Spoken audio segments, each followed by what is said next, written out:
Hi, I'm Julie. Welcome back to the channel. February was a pretty good month for me in my antique booth for my sales. After the store commission of 10% off of every single item was taken out, I made $719.10 during the month of February.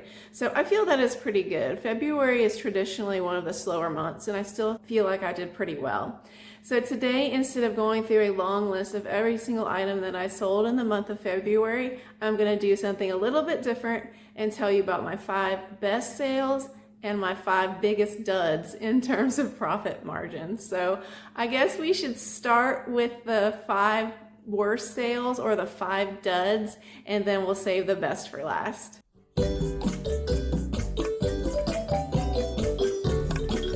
The first dud was that I sold 2 Beanie Babies.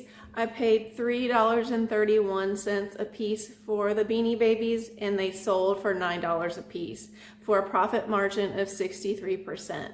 So even though the Beanie Babies weren't a great profit margin for me, I still like to stock my booth with Beanie Babies when I can find them, because kids seem to really like them and adults like them too, and I want kids to find something that they like in my booth. The next dud was a Harry Potter paperback book.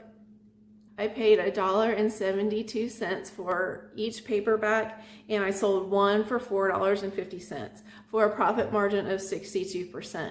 Sort of like with the Beanie Babies, even though I don't make a great profit on most of my books, I like to have something different in my booth because it is very kitchen-y. I have a lot of kitchenware and a lot of home decor, and I like to have things that interest other people who aren't necessarily just interested in a bunch of kitchen stuff. Next dud was this cute little Holly Hobby cup. It was $1.49 with tax, and it sold for $4.50 after the commission that I paid to the store for a profit margin of 67%. I like Holly Hobby, but usually it kind of sits in the booth for a while. This cup, however, was not there very long. I think it was only there a couple of weeks. This really pretty pottery vase was signed on the bottom. I paid $5.45 for it with the tax, and it sold for $18. So when you take the store's 10% off of that, it only sold for $16.20, which is what I made on it. That was a profit margin of 66%. I probably could have sold this vase for a little bit more than I did, and I'm not sure why I priced it at only $18. It was a very pretty and very unique piece, and it wasn't on the shelves very long before a lady, I happened to be there the day that she found it, and she just loved it so much. So I'm glad she liked it, and I'm excited that it has a new home. Now for my 5 best sellers for the month of February in terms of profit margin. Make sure you stay till the end, because after these 5 good sales, I have 2 honorable mentions that I want to talk about, and you'll see why at the end I want to talk about these 2 special sales. But my first best sale for the month of February were these 2 Pyrex casserole dishes. They had their lids. I paid $0 for the pair. I got them in that really amazing gift haul that I got from a friend when she cleaned out her basement. So together they sold for $36 total after the store's commission. So since I paid $0 for them, that's 100% profit margin on the Pyrex.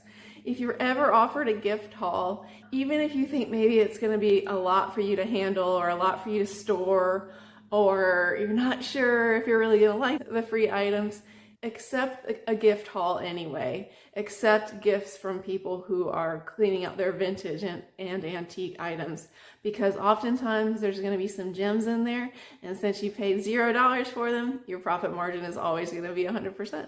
Okay, these 2 large wooden candlesticks were a gift from my husband. He does home renovation work, and a lot of times when people are remodeling their home, they'll just give him stuff for free that they don't want anymore.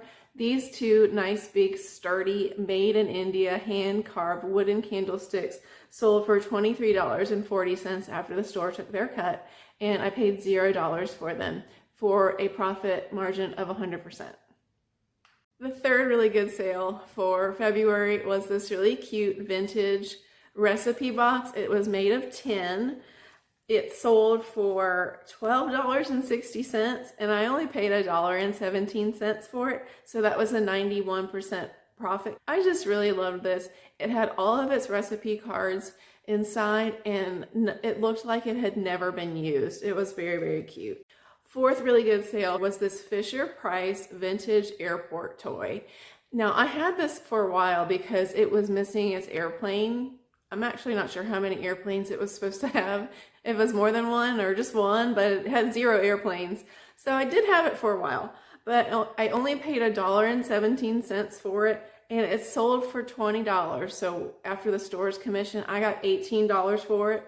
That was a 94% profit margin for me. And lastly, here are my 2 honorable mentions. They weren't the best sales, but I still wanted to talk about them because I'm excited about them. If you've been watching my channel, you know that I really love false craft, but it often doesn't sell very well for me. So guess what? I've been selling some more false craft. I put these 4 tea rose dinner plates in the booth, and within a week or 2, they had all sold. I paid $1.39 for each plate, and they sold for $7.20 each. So I sold 4 of these beautiful false craft dinner plates in the tea rose pattern, and I'm excited about that. Second honorable mention is these 4 polka dot cups. I literally have had these polka dot cups since the very first antique store where I ever had a booth, and I worked there from 2016 to 2018. That's how long I've had these cups. I was not going to break these up and sell them one by one. I held on to them until someone wanted to buy them as a set because I just felt like they should go together. They're not something I'd ever seen before. I don't think they were anything that was mass produced or anything like that. They were pretty special, and they finally sold for $19.80 after the store took their commission. So those are my 5 biggest duds and my 5 best sales for February, including a couple of honorable mentions. Thank you so much for watching today, and I look forward to seeing you again in the next video.